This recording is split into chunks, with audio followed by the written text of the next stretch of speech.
اعوذ باللہ من الشیطان الرجیم بسم اللہ الرحمن الرحیم رب اشرح لی صدری ویسر لی امری واحلل عقدۃ من لسانی یفقہوا قولی۔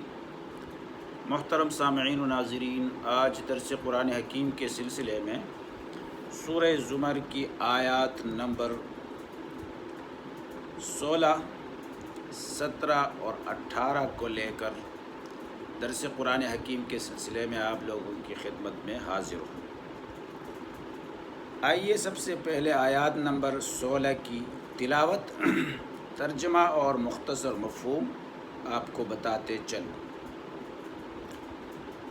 لَهُم مِّن فَوْقِهِمْ ظُلَلٌ مِّنَ النَّارِ وَمِن تَحْتِهِمْ ظُلَلٌ ذَلِكَ يُخَوِّفُ اللَّهُ بِهِ عِبَادَهُ يَا عِبَادِي فَاتَّقُونِ۔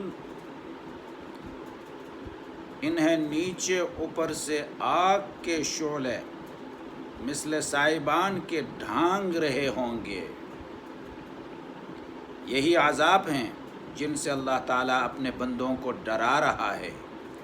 اے میرے بندو، مجھ سے ڈرتے رہا کرو۔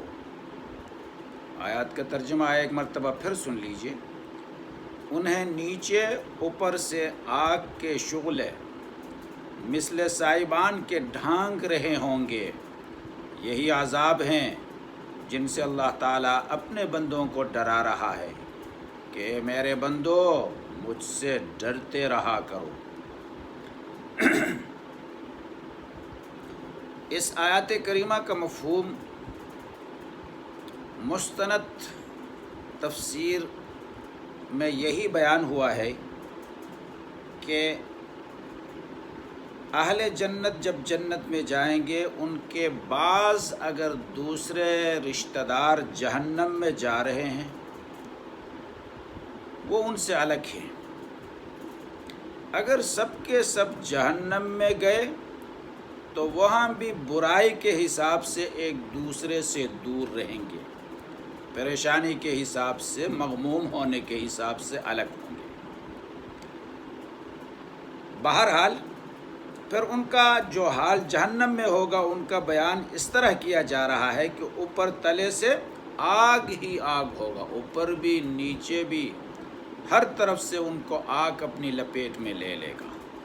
جیسے کہ ایک اور آیات میں فرمایا ہے، لَهُم مِّن جَهَنَّمَ مِہَادٌ وَمِن فَوْقِهِمْ غَوَاشٍ وَكَذَلِكَ نَجْزِي الظَّالِمِينَ، یعنی ان کا اڑنا بچھونا سب آتش جہنم سے ہی ہوگا، اور ظالموں کا یہی بدلہ ہوا کرتا ہے۔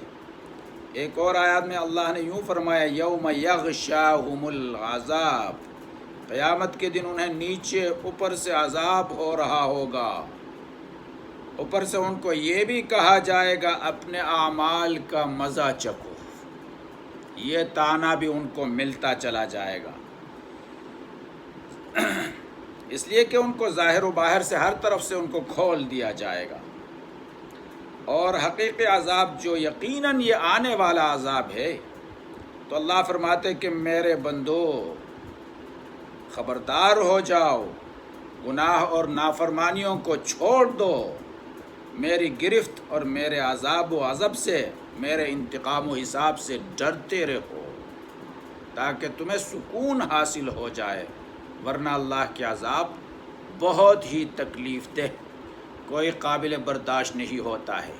ہم دنیا کے معمولی تکلیف جب ہمارے اوپر آتی ہے، چاہے بیماری کی صورت میں یا معاشی تنگی کی صورت میں یا کسی اور صورت میں، ٹینشن کی صورت میں، انسان بڑا پریشان ہوتا ہے، سرگردان ہوتا ہے، تو اللہ کے جہنم کی عذاب اور ہمارے تصورات سے بھی بالاتر ہے، تو اس لیے انسانوں کو اللہ فرماتے ہیں، یا عبادی فتقونی، مجھ سے ڈرا کرو،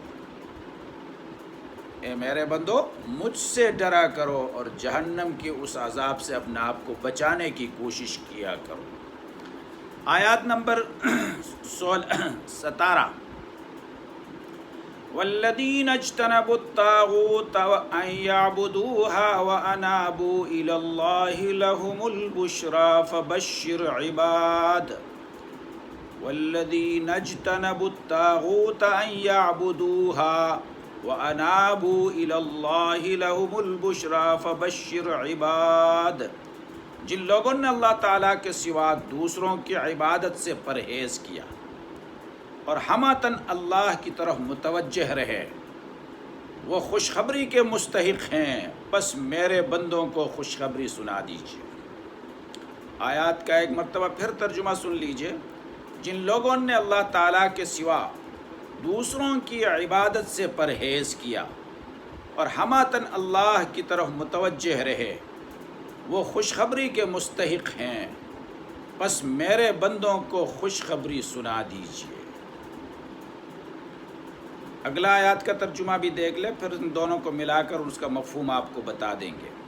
الذین یستمعون القول فیتبعون احسنہ اولئک الذین ہداہم اللہ واولئک ہم اولو الالباب،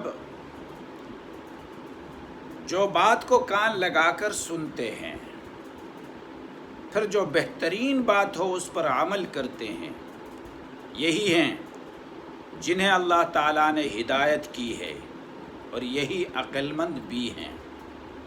آیات کا ترجمہ ایک بار پھر، جو بات کو کان لگا کر سنتے ہیں، پھر جو بہترین بات ہو اس پر عمل کرتے ہیں، یہی ہیں جنہیں اللہ تعالیٰ نے ہدایت کی ہے اور یہی عقل مند بھی ہیں۔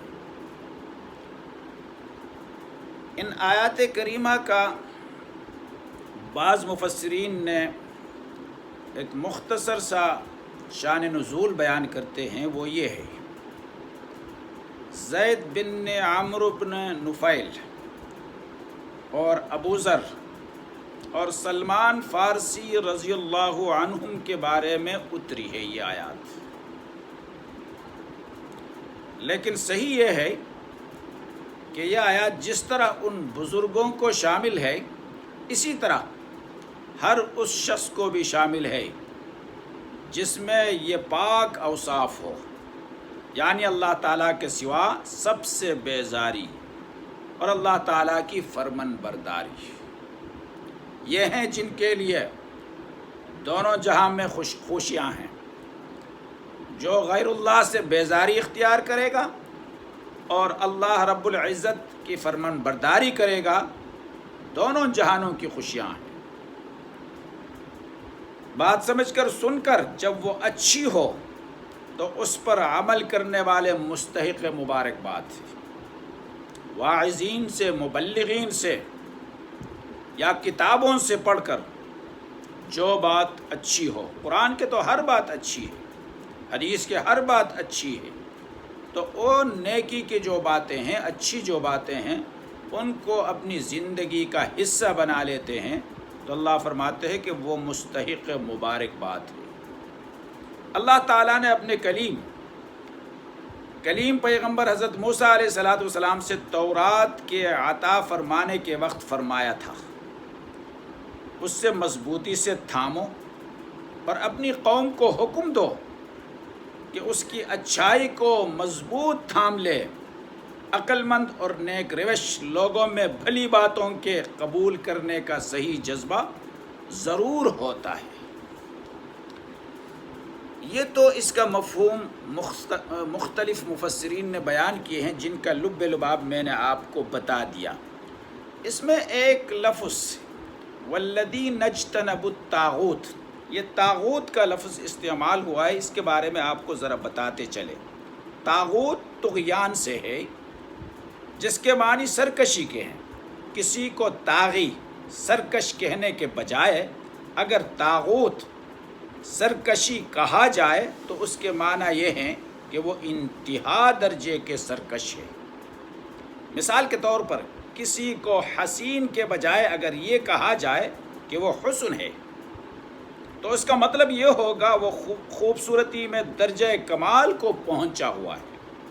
تو طاغوت کا مقصد بھی یہ ہے کہ وہ سرکشی کے انتہا درجے کو پہنچا ہوا ہے۔ معبودان غیر اللہ کو طاغوت اس لیے کہا گیا ہے کہ اللہ کے سوا دوسرے کی بندگی کرنا تو صرف سرکشی ہے، مگر جو دوسروں سے اپنی بندگی کرائے وہ کمال درجے کا سرکش ہے۔ دوسروں سے اپنی بندگی کرائے، جیسا فرعون کرایا کرتے تھے اور سرداران قریش، مشرکین قریش کرایا کرتے تھے۔ طاغوت کا لفظ یہاں طواغیت یعنی بہت سے طاغوتوں کے لیے استعمال کیا گیا ہے، بہت سے طاغوتوں کے لیے، اس لیے کہ یعبدوہا فرمایا گیا ہے آگے۔ اگر واحد ہوتے صرف ایک طاغوت ہوتا تو یعبدوہو ہوتا، تو یعبدوہا کا مقصد یہ ہے کہ بہت سارے طاغوتوں کے بارے میں کہا گیا، غیر اللہ کے بارے میں کہا گیا ہے۔ اللہ تبارک و تعالیٰ قرآن تعلیمات پر عمل کی توفیق عطا فرمائے۔ وما علینا الا البلاغ۔